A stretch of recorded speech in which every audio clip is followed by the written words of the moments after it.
warm good evening to everyone. What's in a name? Shakespeare, a famous name in English literature, once quipped, "What's in a name? That which a rose named by any other would smell as sweet."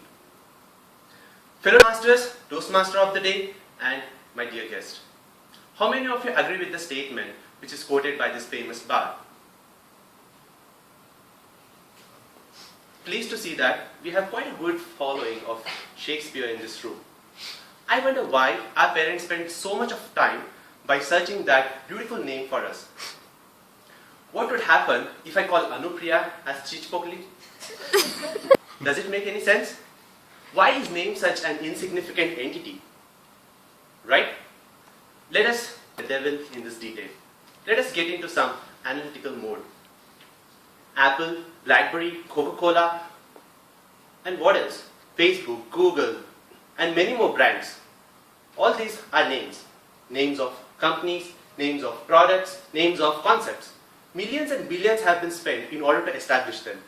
Right? I don't know why people don't agree with Shakespeare over here. Let me get back to the quote. What's in a name? This is what Shakespeare has said. When I think of the name Rose, I think a sweet, smiling, serene beauty.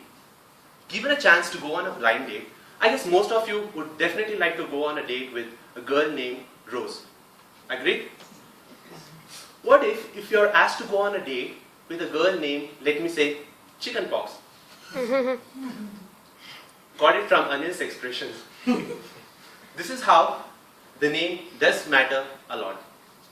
Your name is your identity. Sometimes your name can create a severe identity crisis too, which can further lead into a comedy of errors. Let me give you a very good example for this. There are around 45,659 Prashants in this entire Oracle firm, out of which 2 happen to be in my team alone.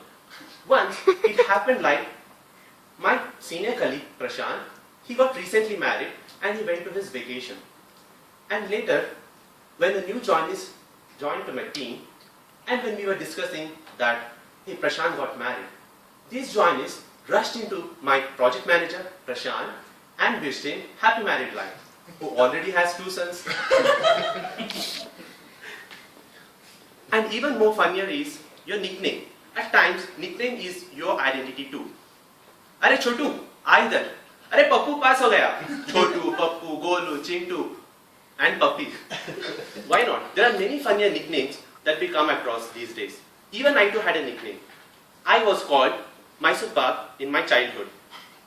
Not because I was as sweet as Mysore Pak, but I used to love have one every day. Again an identity crisis.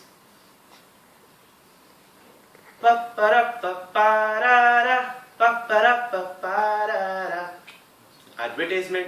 This is how big companies sell their brands, right? Even before a new product is launched into a market, they get into such high demand that people doesn't even matter what quality it is. These days, people are going so mad over brands and at times brand ambassadors too. क्या आपके toothpaste में नमक है?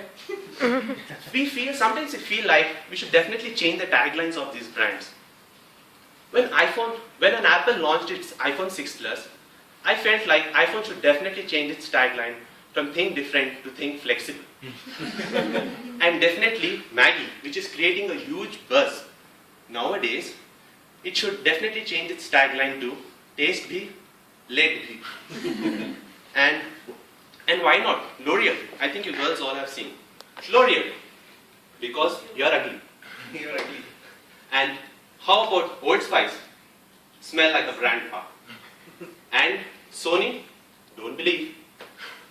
What happens?